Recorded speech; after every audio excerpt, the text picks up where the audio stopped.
Welcome to Every Musical Ever. This podcast contains strong language and it's not suitable for children.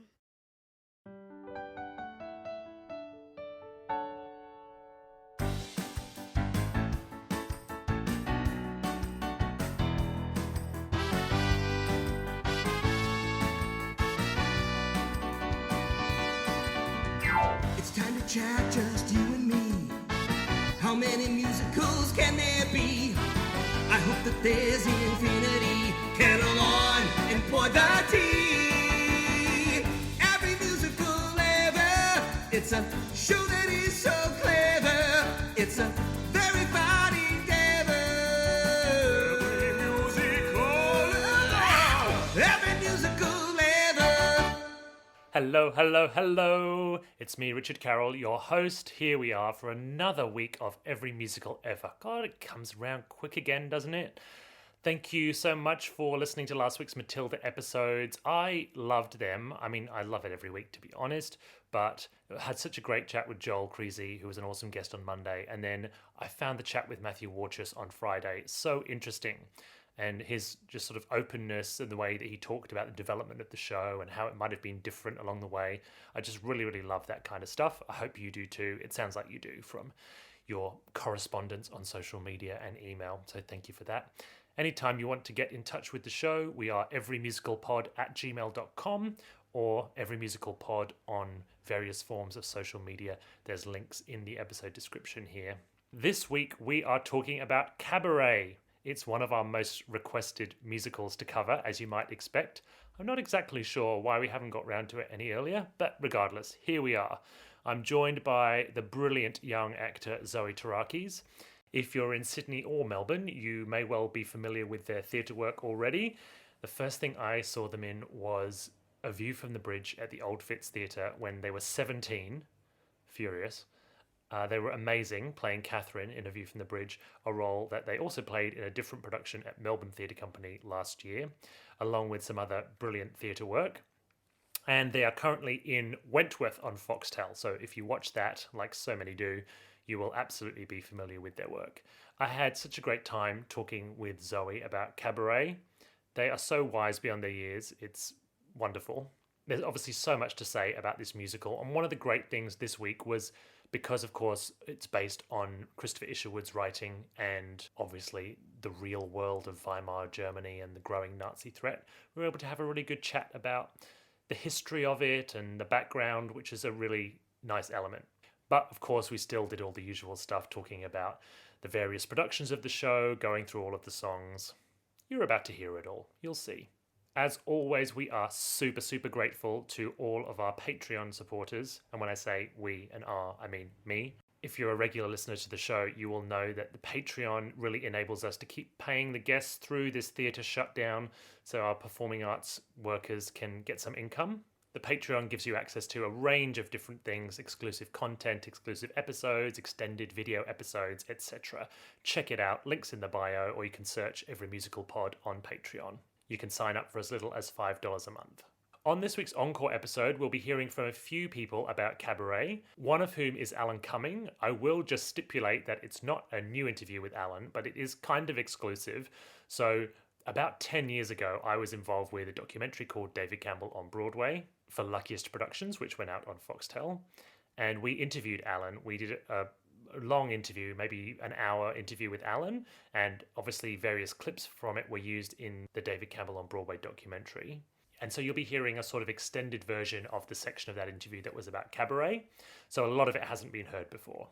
And there's also some chat from a couple of other guests as well. That's on this Friday's Encore episode. If you're not already subscribed, please hit subscribe. It's so simple. You hit subscribe and the podcast drops into your podcast feed immediately as soon as it's available. It really is a wonderful marvel of modern technology.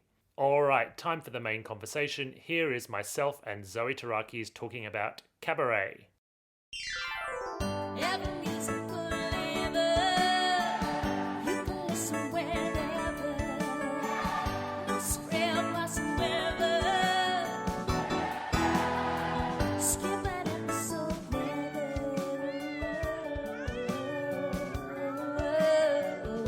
Every musical ever, squeedoo, squeedoo, squeedoo,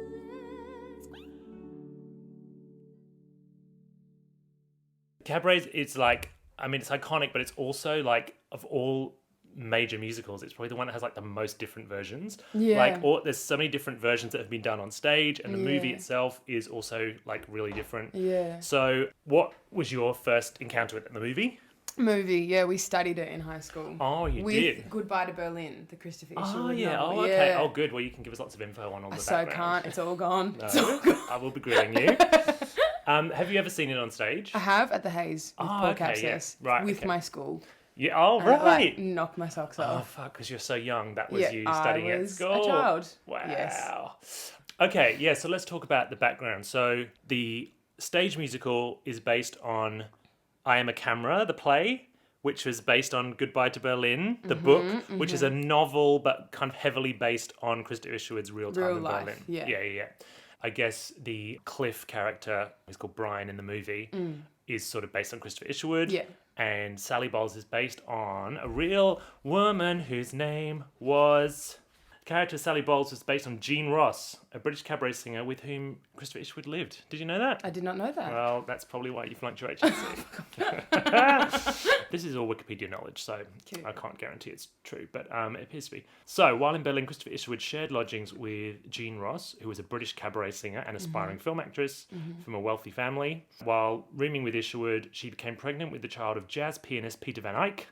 And following Van Eyck's unannounced departure from Germany, Ross underwent an abortion legally authorised by Isherwood, who pretended to be her heterosexual impregnator. Wow. So a lot to deal with there. Wow. So I assume that means that abortion was legal, but you had to have the permission of the man. The husband, yeah. And so Christopher Isherwood, who was gay, pretended to Yeah. be her heterosexual impregnator. Yeah. So those details, like you can see, obviously, where specific stuff from Goodbye to Berlin that led to Yeah. Cabaret was taken from. And apparently she had in real life the green nails as well that made it through Right. the book and to the movie. 'Cause Amazing. She's got green nails the whole Yeah. So Goodbye to Berlin. What do you remember about it? time. It's detailed, it's long, it's beautiful, and I don't know, the allusions to his homosexuality are quite vague in that book, because there's like the Berlin novels, and in the next one I think he goes into more depth. But in that story, it's all kind of just under the table and a nod to it. Yeah, because it was when was it published? Like early I'll tell you. It was published in 1945. Yeah, So it's you know, still pretty fucking red hot. you had to be a bit subtle. Yeah. Is it a novel or is it like a series of stories or what? It's a bit of both. They're kind of like vignettes of different parts of his time there, but they all like tie in together quite beautifully. I could be wrong, but I feel like each song ties into one of them as well in the movie. Like kind of ties right. in really beautifully to each kind of story. Yeah, right. Yeah. Well, that makes sense. So apparently when they first started developing the musical, it was initially going to be a dramatic play preceded by a prologue of songs describing the Berlin atmosphere from various points of view. And then as they were sort of developing it, they were like, well, hang on a second, maybe we move these songs here and these songs here. And then they were like, okay, so what we've made here is a musical, Shit, yeah. isn't it? I see what we've done here. Yeah, okay, good.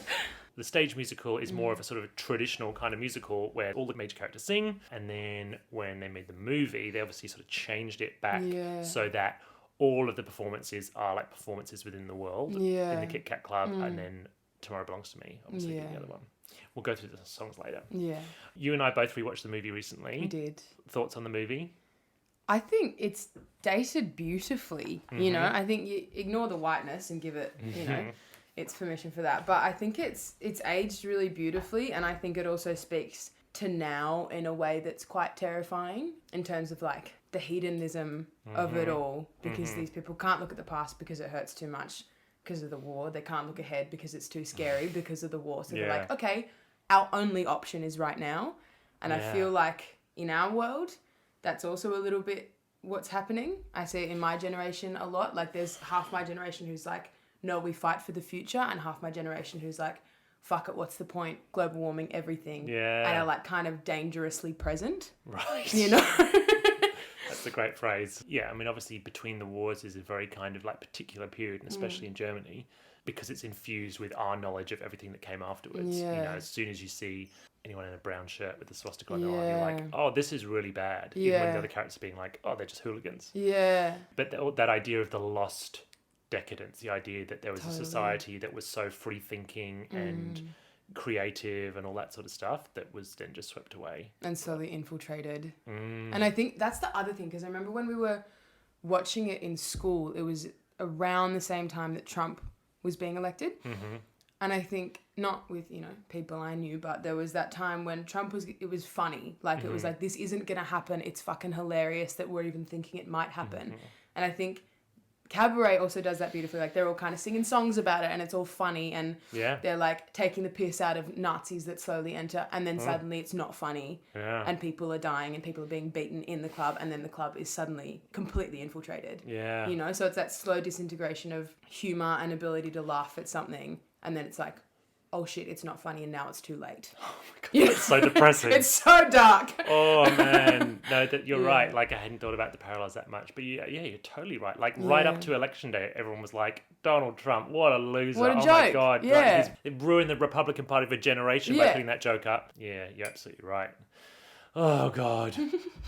So, like I said, there's loads of different versions of the stage musical. So it was originally done in 1966 on Broadway, and then there's been various revivals, and a lot of what they've done is put some of the songs that were written for the movie into the stage show and altered it in that respect.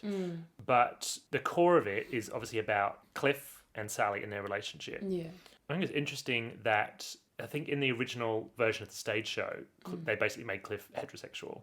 Really? And Cliff and Sally were lovers. Yeah, and whoa. that was it. And then, in the movie, they sort of were like, oh, he's kind of bisexual, So they are lovers, they're together, but then there's the whole Max storyline. And that's kind of been brought back into it more. Yeah. It's funny how, even though we're talking about a period that was so free-thinking and liberal in terms of sexuality, that the versions all have to be so informed by what's acceptable at the time. And it's the being context what's of the seen. time, absolutely. Yeah. Do you know who played Sally Bowles in London in the original production in the 1960s? I don't. Are you sitting down? I can see that you are. Okay, yeah. Judi bloody Dench. What? Yes, bitch. What? Judi Dench played Sally Bowles in the London production of Cabaret. I didn't know that. Yeah. The fuck? Because, and this is the thing as well, and something that Liza Minnelli really changed about the show, is that the point of Sally Bowles is supposed to be, or certainly originally supposed to be, that she's not really very talented. And so they cast like Jill Hayworth, who was in the original Broadway production, and Judi Dench, who did it in London. They're kind of actors who were not great singers. And that was sort of the point, is you were supposed to think like, oh, this is kind of pitiful, Yeah. And then, of course, Liza Minnelli was so talented in the movie that she kind of like changed it, but she gets away with it because she's so great. So Whoa. Judi Dench did it. And they kind of did that again. I watched a little bit of, which is naughty, the Emma Stone one on YouTube. Oh yeah. And because like, bitch can act, but she cannot sing. Yeah. It's a similar thing. It's like, you see what this like desperate desire for fame, but not much kind of meat and muscle behind it. Yeah. But then, like, on a meta level, her acting is still so brilliant that it makes up for it, Yeah, I think that is the version that makes sense, because you are supposed to think that she's a bit of a tragic figure. And I think that Liza Minnelli gets away with it, even though she's sensational in the musical numbers, she gets away with it because her performance is so good at conveying the falseness of her persona. Yeah. Like, she's kind of fabulous and wonderful, but she's that person who, we've all met someone who were like, this person's so fun, I'm going to hang out with them forever, this is awesome. And then 2 weeks later, you're like, oh no, this person's actually just like, it's all fake. And When I was watching it, it reminded me so much of Blanche Dubois, like living in an illusion, like that line that Blanche has when she's like, I don't want reality, I just want to give people magic. And it's like that thing, like she's so stuck in the illusion and the, oh, you're my best friend, oh, this is my other best friend kind of thing. And like, I'm going to be a star. But it's just empty. It's all so empty, but it's easier for that person to live in the lie. That's a really good comparison. Again, I never thought about that. Yeah, it's arguably a more interesting idea that when Liza Minnelli plays her, that she does have the talent, but she'll get in her own way. She'll never make it because she actually kind of hates herself. Totally. And like Blanche, there's that kind of underlying trauma in the relationship with her father and everything. The false world has been created to mask. Absolutely. It kind of reminds me of Mama Rose as well, in that it's almost better if she isn't a great singer. Yeah. Because you see why she wants her kids to be successful before her, because she never had the it factor to do it. Yeah. Like, it reminds me of that as well. Yeah, I guess Weimar Germany, and obviously they're not Germans, the principal characters. Originally she's British and he's American, and then they switched it for the movie. You got the MC, but That's true. Yeah. But those two are both people who obviously come specifically to Berlin Yeah. at this time. Yeah. And it's one of those worlds that is a place that sort of misfits or people who want to like Yeah. cut the ties with their past. Yeah. A bit like Calamity Jane, actually. Yeah, Deadwood and totally. Calamity Jane is like, no one's from here. We all just like came Yeah. here because shit back home was too bad and I had to Yeah. I either killed someone, I had to get the hell out of there. Absolutely. Or, I wasn't accepted for who I am. Yeah. So I come here to just invent myself in a new Yeah, way. and it's all tied up in escapism. Yeah. All of it, Yeah. in every way. Yeah. I think that Christopher Isherwood said about the movie in particular, it was way too glamorous. That it kind of mythologized Yeah. Weimar Germany and that actually, even though I think the Kit Kat Club looks kind of seedy, Yeah. that he was like, no way would we ever have been able to afford to eat in a place like that, hang out in a place like that. Yeah. Like, Weimar Germany was creative and exciting, but it was literally like everything done for like $2 or Yeah. like 2 marks or whatever. Yeah. Which I think is interesting too, like that actually they were living really on the poverty line. But I also think for the movie, it kind of has to be a bit glamorized and drummed up, and that's kind of why it appeals to us. Because also, I guess on a meta level, the movie, it's an illusion itself. You know, Yeah. like they Yeah. draw you in with the same bullshit Sally draws people into. I think I don't know if so many people would have fallen in love with it had it not been so fucking beautiful Yeah, to true. look at. And it is also, it's a particular kind of beauty because it's not glamorized as such. It is like a Hollywood version of sort of squalor, And when I was Yeah. rewatching the movie recently, I really noticed like Yeah. things like when they're performing in the Kit Kat Club, there's never any like grand set pieces or anything. Like when Mine Hair, that incredible musical Yeah, number, with the it's chairs. just a bunch of chairs. Yeah. And the chairs don't even match. you know? Yeah. But So- it's still, the whole thing has had this like wash of beautiful stylization at the yeah. same time, which holds it together. Yeah. That's obviously a favourite number of yours, having seen you do it on Instagram. Yes, Richard? Perhaps. Would you like to elaborate? Yeah, sure. Look, I love it like a disgusting amount. And that's one thing I remember from high school. Totally inappropriate now. The way it was described to us and taught to us is that the song itself kind of follows the structure of an orgasm. Oh, Which is so wild. When I yeah. watched it again, I was like, it bloody does. Like, it really does. It's like, yeah, that's interesting. With like the foot stamping and everything. Like, it really, it's so And it speeds up and sexual. speeds up. Yeah, and then it has the climax, and then she falls on the ground or on the chair. Oh my God, that's Yeah. so true. Yes. So that's an interesting marriage of songwriting and choreography and Totally. the faster cuts in the Yeah. directing. Yeah, I just think that song is a work of art. It's a fucking winner. Yeah. That was one that was written for the movie. Is that right? Yeah. So a lot of the songs from the stage show were cut out, and then they added Mine Hair, Money, Money, and Maybe This Time. So none of those were in the stage show. What are the biggins? Yeah, but exactly. But Maybe This Time had been written years before by Kander and Ebb for a different musical that never went on stage. And Liza Minnelli had actually recorded it, I think, twice before in the preceding years. But they were just like, stick it in. Which is everything about how the show came to the screen is like, you think it's a recipe for disaster. Like, oh, we changed the plot, we've cut half the songs, we've cast someone who's too talented for the role. But somehow it just really works. Yeah, and like, what's the actor who plays Brian's name? Michael York. Yeah. See, I find him pretty fucking boring. Like, he's the one thing, but it works. Like, he's so boring Yeah. and bland that it is perfect Yeah. because it kind of balances out Liza. Yeah. Like, it just, all of it is so wrong and therefore so right. Yeah, that's really true, actually. That because he's got this sort of timidity and Yeah. blankness about him. Yeah. That, And wooden.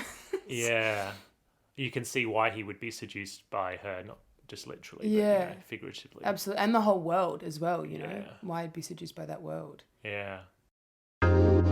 Hi, I'm just breaking in for a minute to ask you to consider donating to the Asylum Seeker Resource Centre. Funds raised by the ASRC are used to advocate for, support and empower thousands of refugees and people seeking asylum each year, with the provision of support, food, housing, material aid, medical assistance, legal aid, counselling and employment services to people who would otherwise be at risk of destitution. Find out more or make a tax-deductible donation at asrc.org.au. There's a link in the episode description. How much do you know about Bob Fosse? Not enough. I don't know enough. Oh, really? Yeah, it's bad. My dad tries to tell me about him all the time, and I often just stop listening. It's really bad. Well, you know that he was the original director of Chicago as Yes, well. I know. And also Sweet Charity. He, has had this incredibly big influence on like modern musical theatre and specifically on dance. But he directed Cabaret as well, the movie. And choreographed it. Yeah. Yeah. He won Best Director Oscar, made him big. It was only his second movie after Sweet Charity, which was a flop. Oh, fact. He is still the only person to win an Oscar, a Tony, and an Emmy for directing in the same year. Whoa. Because he won a Tony for Pippin on Broadway and an Emmy for Liza's TV special that he directed and an Oscar for Cabaret. Fuck, good. Pretty You could have been badass. Bob Fosse, yeah. Yeah, good old Fosse. And you must watch Fosse Verdon. My dad has been trying to get me to watch it for so long. Listen to your dad. Okay. What else are you doing? Literally nothing. You're in ISO. It's really good. And Michelle Yeah. Williams is incredible in it. Mm. So it's based on a book, which is right here. The book's just called Fosse. When they came to make the TV series, they're like, actually, Gwen Verdon, his wife, was like just as important a creative force. And so it's Fosse Whoa, Verdon. So huge. yeah, they were married and they had one of those sort of complex relationships where they were married for a while and then they broke up, but they continued to work together and they were sort of co-creators. And Yeah.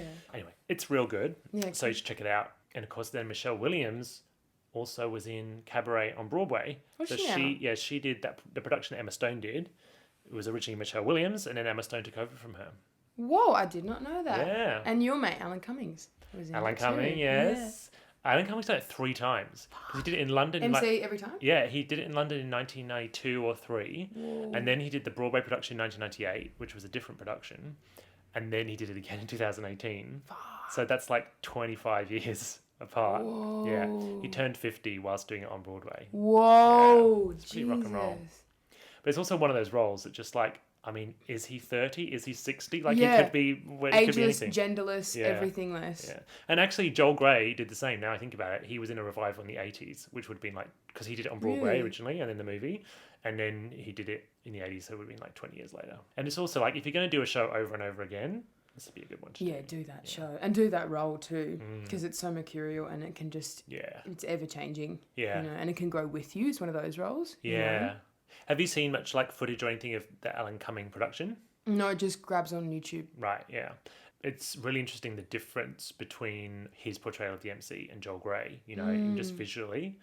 Like Joel Grey in the movie and on stage was like in a tuxedo with the kind of like almost like, what's it called, like foppish Yeah. makeup and very kind of like arch, whereas Alan Cumming's one is like very sexual and like Yeah. bare-chested and kind of like, Yeah, yeah, hot. come on, you Yeah. know. Again, I don't know what that says about the times. Yeah, I watched somebody won an award for playing Sally Bowles and performed it. Natasha Richardson. Oh, okay, yeah. It's off. So yeah, she did the Broadway production in '98 with Alan Cumming. It's like off the charts. Mm. Because like you know how when Liza sings Cabaret, it's like quite celebratory. Yeah, it's showbiz. Yeah, you know, it's jazz hands. Yeah. But when she does it, it's this like broken woman who's just like agreeing to sign her life away, Yeah. essentially, and just sell her soul, sort of thing. And it's devastating. Like her face looks like fucked, and it's stripped back and ugly, and you kind of you see the reality of what she's choosing as opposed to the glamour of what she's choosing. Yeah, the hollowness of it. Yeah, it's yeah, exactly. The emptiness is really dark. Yeah, that's true. That's definitely how it comes across in the stage show often, a lot more. I wonder why it is that they both work. Like, I wonder if it's just the difference between how a movie Yeah. works and how a stage show works. Yeah, but I think also in the movie, you can still see, like, if you scratch past the surface of that, that's what's behind it. So I think it's if you do put Yeah. the mask on or you take the mask off in that Yeah. number, you know? Yeah, it's true. Yeah, exactly. It's not like you finish it being like, oh, yay, a Yeah. happy ending for Good Sally. for you going back there, you know? Yeah. That's true. Yeah, you're right. It's whether she stays kind of in the illusion or lets herself be seen out of it. Very true. Yeah. And she has that incredible scene in the movie. Well, there's a couple of really incredible scenes, I think, with Liza. The one where she goes to meet her dad and he doesn't turn up. Oh, yeah. Oh, And she's so broken. yeah. Yeah. That's when you're just watching it and you're like, oh, Oscar. Give her a fucking Oscar. Oscar. Watch Uh, no more. Can I get an Oscar, please? Thank you so much. And then the scene where she comes back, she's pregnant and like they talk about that they don't know whose baby it is, but it doesn't matter because Brian's going to marry her and everything's going to be great. And then she Yeah. comes back and you can just see from her face and then he's like, where's your fur coat?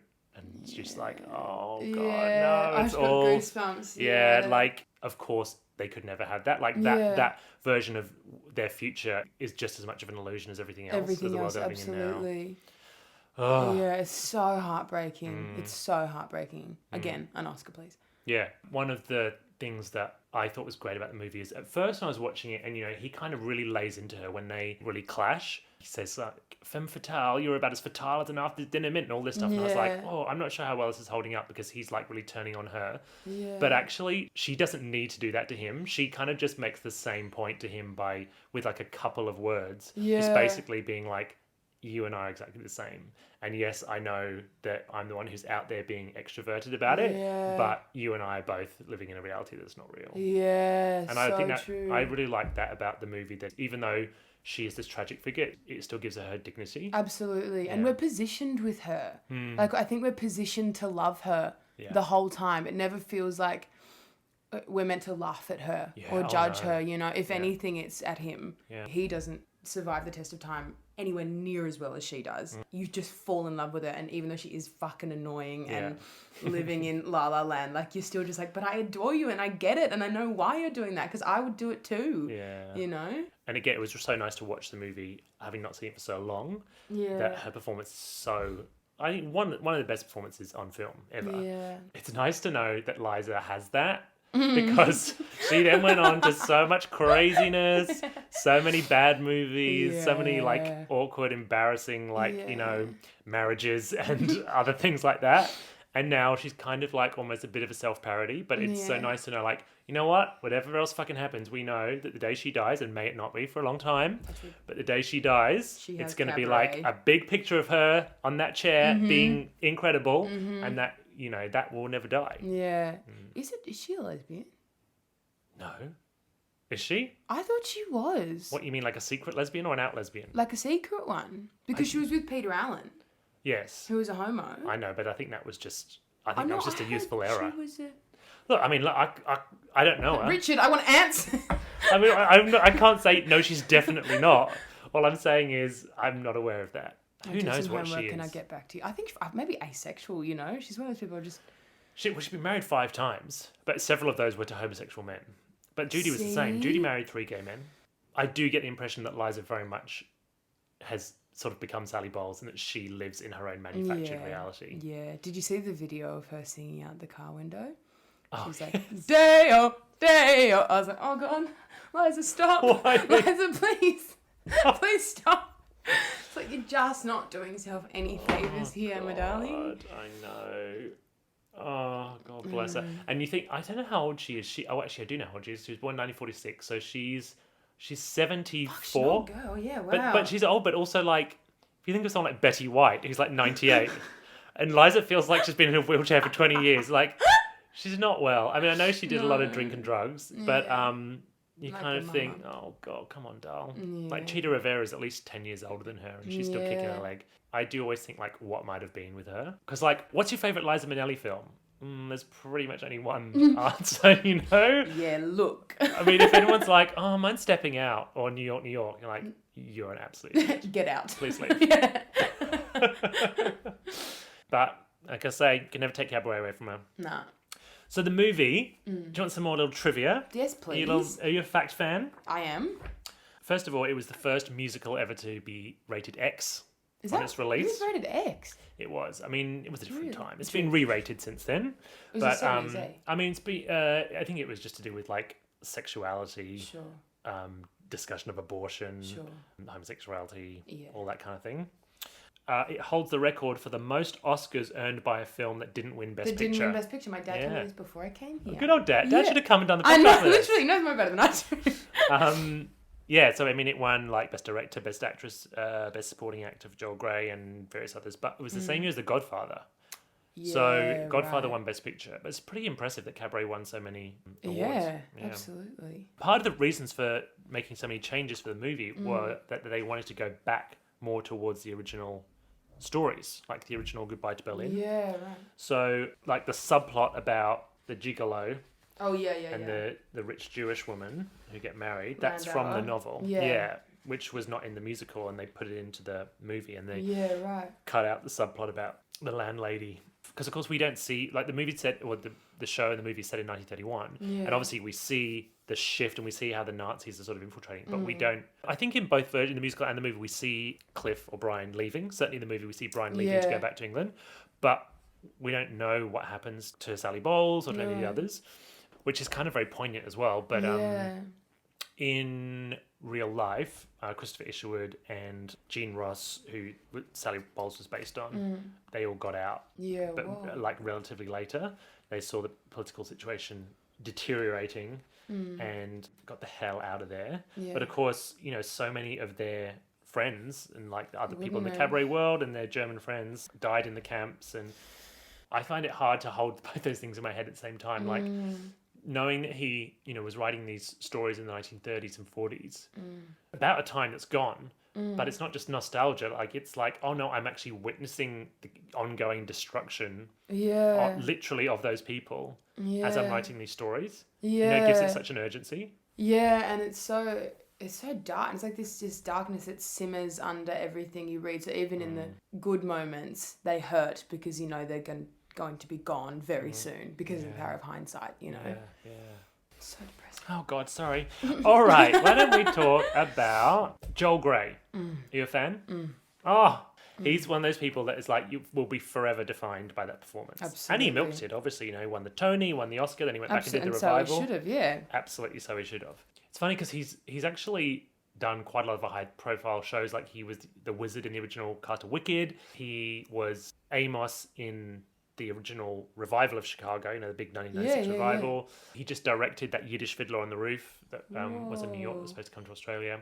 So, like, he's had this incredible career, but he'll always be associated with that character. Yeah. And it's such an unusual character to win an award for because he has no real dialogue except for what he says to the audience. And he's you know? fuck all in it. Like when I watched it back, I was like, oh, you're actually not in it this much. Like you remember Yeah. him vividly. Like he's one of the most vivid things in the movie and the things that stays with you. But I watched it, I was like, oh yeah, you're not in the plot. Yeah. You sit on the outside and you're kind of commenting on it the whole time. And like those weird flashes of his face every now and then. Yeah. And he's kind of like, you know, our access point into the world. But he's never in the world. Yeah. You know, it's so brilliant. Absolutely. To give a performance that's that impactful when we're only seeing your like on-stage persona. Yeah. Half the time you're like introducing someone else. Literally. And then singing and mud wrestling and all that stuff. Yeah. It's so sinister, but seductive. Yeah. You know that Bob Fosse didn't want to use him in the movie. What? Yeah, so the studio had already brought both Liza and Joel Grey. They already booked them before they brought Bob Fosse on board. And Bob was like, Liza, heaven. Joel Grey, oh, I don't know. You know, he was a bit like, I think he thought 'cause he was from the Broadway production, like he'd have, you know, he wanted a fresh start. Yeah, we'd have like another. But the director's notes studio and were stuff. like, okay, if we have to choose between you and him, we choose him. And so Whoa. Fosse was like, okay, fair enough. My first movie was a flop. I'll suck it up. Wow. Yeah.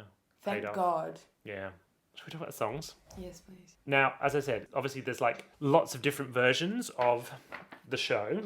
It feels like each time we do a production, they sort of incorporate more and more stuff to make it more similar to the movie, which is exactly the same thing happened with Grease. A bit of a different show, but all right. Now we start with Willkommen. Yeah. I mean, what a fucking classic opening number. It's so good. It's so good. You know, like it does all the jobs an opening number, sets the scene, Yeah. introducing us to one of our major characters. And I believe that is essentially the last vestige of, remember how I said when they were first developing it, it was like a play, but at the beginning there was a prologue of songs. And that's the. Yeah, that was right. from that, and they essentially just cut everything else out, and that became the Whoa. opening number. Yeah. That's something that's really interesting about Cabaret, is the songs are so specific in the way they comment on the action. And yet so many of them also have been lifted out and just become like, something like Willkommen is always like, you know, Yeah. some big concert or whatever. It's like, well, Yeah. open the show with that. Totally. It's like a standalone. Yeah. Yeah. Even though it's like very specific and it's like Yeah. speaking German. Yeah. And introducing the girls like that have no, Yeah. kind of no relevance to anything but that. Yeah. Yeah. Well, and he's literally singing Welcome to the Cabaret. Yeah. We won't go through all the songs in the musical because some of them like aren't really in it anymore. So in the movie, obviously she sings Mein Herr, which we've already talked about, and like So sexy. banger. And also the costume, iconic. Oh my God, the hat. Yeah. Oof.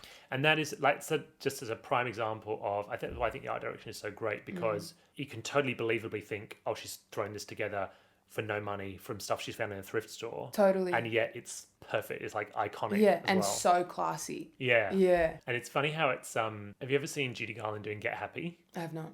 It's camp. You must watch it. Okay, thank you. So she made a movie called Summer Stock in 1950, which is like one of her least known movies. But it has this really well-known number in it, Get Happy, which she sings at the end. And I'll show you what she's wearing.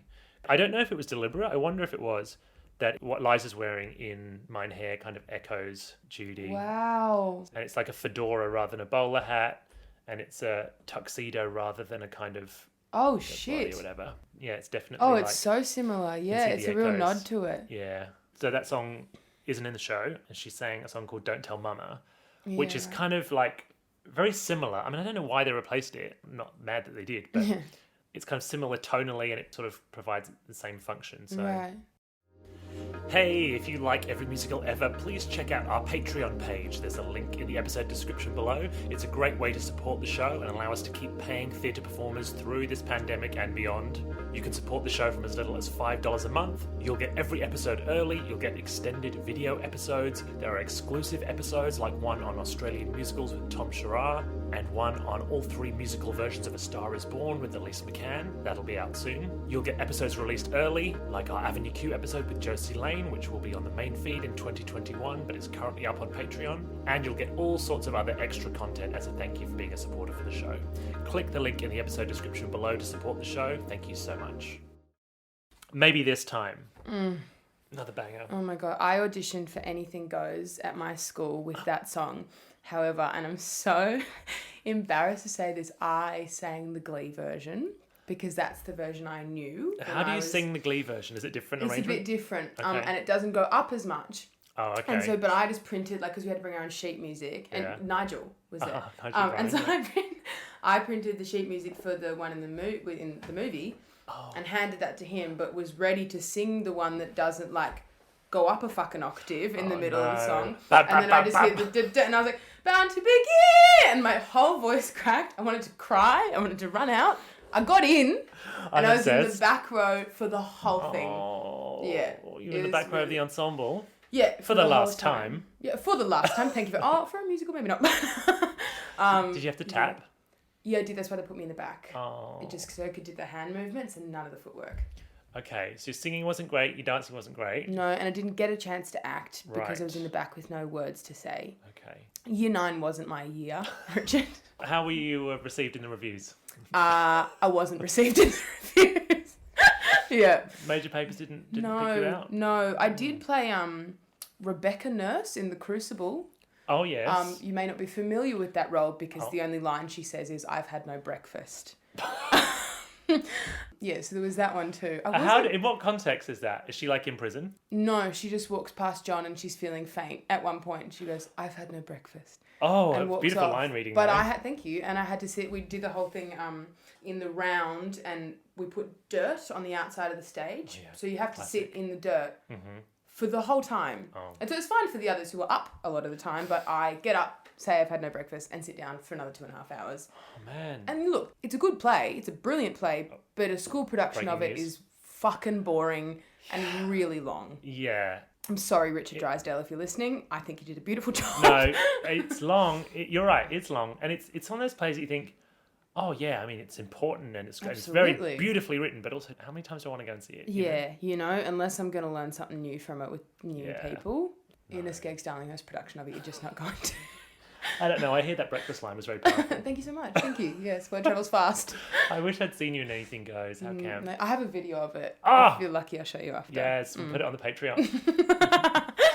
So you sang Maybe This Time. That's beautiful. Was this before you were studying cabaret or you already were? No, this is before. This is years okay. before. I just loved it. Yeah, I just think it's so heartbreaking. totally. And a real song for the underdog. But again, a song that in the musical and the movie has this kind of poignancy of like, you know, she's singing about hope, but we like, oh, this isn't going to happen. But you can remove it from the context. And Yeah. like, there's still an air of pathos to it. In a bit like in Sweet Charity, that sense of someone who keeps getting knocked down, but kind of picking themselves up again. Yeah. Candor and Ebb, they knew what they were doing. I'm skipping over some songs. In the musical, there's a song called Sitting Pretty. Again, it's like they replaced it with Money in the film. right. And again, it's very similar. Like it's singing about having lots of money. Right. I think Money is a song that I never thought about it as like a highlight of the movie, but rewatching the movie, I just God. loved Liza and Joel Grey doing it together. Is just so fucking great. Because their chemistry as well, like it's just popping between them. Mm-hmm. And it's so, it's kind of like weirdly sexy. It's so beautiful. And they're just like their eccentricity matches each Yeah. other. Even though the characters in the film are very different. Yeah. And they're on stage together in that number, they kind of meet each other. And their sense of play between Yeah. one another as well is just heaven. They're like little kids, you know? Yeah. And I also just really appreciated the eccentricity of like the choreo and the everything about it, the lyrics. Yeah. And it's one of those things that when you watch anything, I think when you're young, a lot of it you just sort of take for granted. You're just taking it in because you're learning about the world, and then you can go away for a long time and just like see a whole bunch of other shit and go back to Totally. something and be like, oh, this is actually really fucking weird and Yeah, clever. and hard. Yeah. That when I was when I was choosing what musicals to do for my ISO musicals, I was like, oh, I'll do Money, obviously. And I went to do it and I was like, I fucking can't. I can't. Oh. It's too hard. It's too fast. I just didn't want to touch it. Yeah, I was like, it's too good. fair. Two ladies, racy. Hot. Yeah, and in most recent productions, they now have one female ensemble and one male ensemble dressed as a woman. Cute. Tomorrow Belongs to Me. Oh, Chilling. makes you feel sick. It's so well written that like a lot of people thought that it was a real Nazi song. Yeah. And in fact, I think Kendra and Ebb were like accused of like, this is so inappropriate for you to have a Nazi propaganda Whoa. song in your musical. It's like, Whoa. we wrote that. When you listen to it on its own, it's like a G-up song. Like it Yeah. fully G's you up. I can take on the I world get it. after listening to Yeah. this song. And I'm like, oh God, because that's its purpose. Like it's Yeah. rousing. That is the absolute smart thing about the way it's written is Yeah. they don't overdo it. The context gives you everything, which I guess is the same thing we're saying about like Cabaret maybe this time. They're masters of writing what the character is thinking and trusting us to see the subtext. and, Totally. yeah. That was actually my favourite thing. One of my favourite things about the Hayes production. There was 2 bits of it. And in the first one, they didn't have a swastika. Right. And I was like, maybe a bit of a cop-out, you know? Like, put a swastika. Like, we know Oh, what it ripped is. off. Yeah. I was like, come on. And then later, like 10 minutes later or something, somebody gets up on a chair at a party and starts singing it, and everyone kind of joins in, and it's Yeah. so rousing. And then you see the swastika, and it made you feel sick, and it was so much more chilling because you kind of see how that song seeps into people's brains and how that propaganda works Yeah. and worked with, you know, good people not in, with hindsight were good people, but Yeah. ignorant people. Yeah. And the idea that people are singing that and relishing it because the message of the Nazis is bringing them a sense of hope Absolutely. and a sense of excitement. Yeah, and Yeah. salvation. Yeah. And that's what the vibe was. It was like in the party scene, like they were dancing to it and Yeah. like championing it. Yeah. And it was so much more chilling because, again, it relied on us to be like, oh my God, that's fucked. Yeah. Because no one on stage thought it was, Yeah. you know? Yeah. It was so beautifully handled. Yeah. It's like the flip side of Edelweiss, I always think. Because Edelweiss in Sound of Music is the same thing that like Rodgers and Hammerstein wrote it, but it kind of feels like it's a traditional Austrian song. Yeah. But like one of them is like pro-Nazi and one of them is anti-Nazi. Yeah, totally. It's anti-Edelweiss. If you could see her with the gorilla, which again was something that was like kind of misinterpreted, I guess, at the time, that people were like, this is an anti-Semitic song. And they're saying that gorilla's a Jewish person. And it's like, well, that's kind of the point of the song, that, you know, you see that even in the Cabaret Club, they're starting to like make those kind of jokes. Absolutely. Because that stuff's poison, you know, and it's seeping in even to the most welcoming Yeah. of places. But it's still a heartbreaking song at the same time, Yeah. you know, like even though it is awful and it's commenting on something, Yeah. it still hurts. Yeah, You know? totally. And I think Joel Grey plays it perfectly in that he plays it sincerely in order to mock it, as in to mock, Absolutely. you know, the Nazis and to mock anti-Semitism. Yeah. But you kind of know that, oh, guess what? This kind of subtlety is not going to stop the Nazis from taking over the streets. Yeah, You're singing a clever arch totally. cabaret song. Totally. And he plays the humanity of it. Yeah, which is why it hurts, I think. Yeah. And then Cabaret, the song Cabaret, which, you know, we've already talked about, like, the poignancy of it, but it's funny when Liza does it, because obviously it's become, like, one of her signature songs. Totally. It's funny when Liza does it in concert, and it becomes totally like, yes! Yeah. Thank you! It's like, Yeah. it's just Yeah. quite depressing actually in Yeah, the movie. remember Liza. what it's about? Remember World War II, Liza? Remember that? I don't know whether Liza really knows. I don't like. This is the weird thing. It's like it's so hard to marry how she seems to be completely on Yeah. another planet Yeah, with the depth and integrity and Totally. nuance of the performance she gives in the movie. totally. Maybe it was all the coke at Studio 54 in between. Yeah, probably. But even in the movie, there's that like wonderful sense of surrendering that she has in that moment. Like the fuck it, I choose this. Yeah. That's what makes it heartbreaking because you're like, oh God, don't surrender to him. You know, please don't. And so maybe it hurts more when she doesn't know it's the painful, dangerous thing to do. Yeah. When she is like blissfully ignorant. Yeah. And I think the fact that we have no idea what happens to her in Germany as the situation gets worse Yeah. makes it all more poignant. Yeah, it's got goosebumps. Yeah. Part of the aesthetic of the movie as well, and we talked about it before, Liza's particular look, that sort of iconic, like the short hair and everything, which she modelled on Louise Brooks, who was a silent film star. Yeah, right. And apparently she went in to her dad, Vincent Minnelli, who was, this legendary film director. And she said, I got a quote right here. I'll tell you what she said. She said, "Hey, Dad." Did she? She probably said, "Papa." Papa. Liza says, I went to my father and asked him, what can you tell me about 1930s glamour? Should I be emulating Marlene Dietrich or something? And he said, no, study everything you can about Louise Brooks. So Louise Brooks was an American actress, but she was very big in Weimar, Germany, and she had that sort of iconic dark bob, which Liza sort of adapted for the character, and she based a lot of her clothes and everything on Louise Brooks as well. Yeah, wow. And I think Louise Brooks has kind of become more remembered now because of the association of Sally Bowles, being the basis for that aesthetic, which is pretty cool. I mean, it's an enduring show. I mean, the production we did at the Hayes sold out, it played for 2 months and sold out before it opened. Like, it's a show that people still really want to see, which is incredible considering it's 54 years old. Is that right? Yeah. So, who are you going to play in our production? See, I do often think about it, even though I cannot sing or dance. But I'm like, Sally or MC? Because you could do like a rad genderless MC Absolutely. situation. See, that's what I thought. But maybe we need to do one of those, like when they did Frankenstein at National Theatre and they swapped roles every night. Yes, please. Yes. Yes, please. Yes. Yes, sir. So maybe that's what you need to do. Yeah, Or we just make a movie version and we use CGI so you play both roles. better. I mean, pitching a movie remake of Cabaret is bold. Yeah. Considering what we've just said It's about a how big iconic call. and perfect it is. We're like, no, but it'd Yeah. be really good. But guys, we're ours gonna is do going to it. be really different. Zoe's going to Because play... somebody who can't sing or dance is going to play everyone. It's genius. Okay, look, well, we'll do a theatre production and you'll swap roles every night. I think you'd be great in both roles. Thank you, please. And like we said, then, neither of them are supposed to be great singers, technically. No. Look, there's one argument for Sally. Yes. If the bitch really can't sing, you know who to call. Also, the MC, you can kind of do that speak singing, like, kind of Yeah, like, sure. if you could see her through my eyes. Willkommen, bienvenue, welcome Cabaret. to Cabaret. Mitchell Vitale always tells this story about he was on a cruise ship once and there was a piano player in the piano bar singing Memory from Cats, but he wasn't a strong singer. He was playing piano and singing and he got to that bit where it goes like up to the high button. He's like, dun dun dun dun dun, touch me. It's so easy to leave me. That's really good. You can get away with anything if you just style it out. Yeah, I'd have a word to that man, I think. What we take away from this. Yep.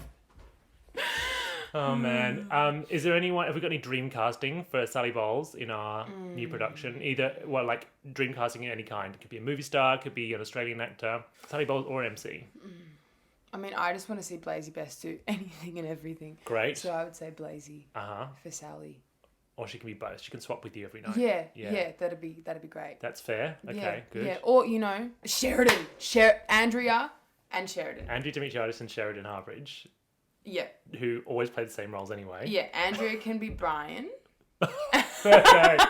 and Sheridan can be Sally. How about me, Blasey, and Sheridan all do swapsies? Okay, right. And So basically Andrea's just do one consistent. show each. We'll just rotate people through. Just Absolutely, appearances. absolutely. I believe Sheridan Harbridge played Sally Bowles Big part. at the New Theatre, and it's a production that she never talks about. I don't think it's on her CV, but I'm outing it here. There was a production, and I think she shared the role with Maddie Jones. Whoa. I think it was Maddie Jones and Sheridan sharing the role of Sally Bowles, which is pretty wild. I never got to see it, but we're talking like 2010 or something. I'm angry at my 10-year-old self. Yeah, for not well, being me there. too. So she has done it. It'd be a great role for Andrea, because I'm always trying to get Andrea Dimitriadis to be in a musical. She can sing. Well, she's always like, I can't sing. She can. I can't sing. You heard it here first. She can. How do you know? She sang in front of you? Because she'll sing by accident sometimes. You know, when you just do like la la la la la, and she's brilliant. She's really good. Well, and she's also a trained dancer. Yeah, So and she also has that face that she has. You know that she one. does. Yeah. All right. Well, I'm coming to get her. Yes, please. She's going to be in a musical. You heard it here first. She's going to be playing. Who's she playing? Cliff. Cliff Yeah, with Sheridan Harbridge and Zoe Terakes alternating. and Blasey Best. And Blasey Best alternating the one night at DMC, one night at Sally Bowles, one night off. I can't see anything going wrong with this plan. It seems perfectly Flawless. valid and sensible. Yeah. And we look forward to seeing you there Yeah. when theatres eventually reopen. Yeah, can't wait, guys.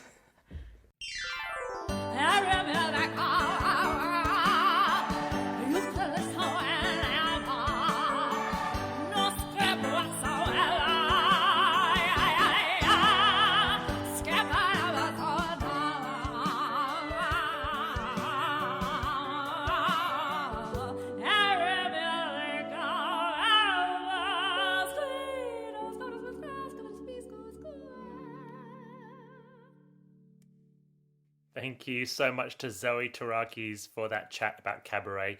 We could have talked for hours more. That's nearly it for this episode. I will be back, of course, on Friday with our Cabaret Encore episode. As I said earlier, there will be an exclusive extract from an Alan Cumming interview from David Campbell on Broadway. I'll also be talking to Victoria Falconer-Pritchard about Cabaret. She's an incredible cabaret performer and musician who you may know. She's going to be a guest on an upcoming episode too. And there'll be another extract from I Love It But I Hate It But I Love It, my old podcast with Tom Sherrar. We did an episode on Liza Minnelli, so there's a section of that on Cabaret, which I'm going to include. It's another little patchwork encore episode this week. As always, let me know your thoughts on the show at Every Musical Pod on Twitter, Facebook, and Instagram, or email everymusicalpod@gmail.com. All of those things are linked in the episode description below. You can click through very quickly to let me know your thoughts. And some of it might get read out on this week's Encore episode. I'll leave you with a short clip from the Alan Cumming interview that's on this week's Encore episode. Here he is talking about working with Kanda and Ebb on the first production of Cabaret that he appeared in. What was the song that they went back in? I Don't Care Much. I love that song. Yeah, that had never been. See, they'd written that song just as a song, and they did it. They told me the story that they wrote it. We were having dinner, and some guy went, "Oh, how do you write songs?" And they went, "Oh, well, we just go to the piano and write one." And so they said, "We'll write one after dinner if you like." And so basically, after the dessert, someone went to make coffee, and they went into the room and they said, "What should we do the song about?" And Fred went, "I don't care much." And I'll do it. And that was the song.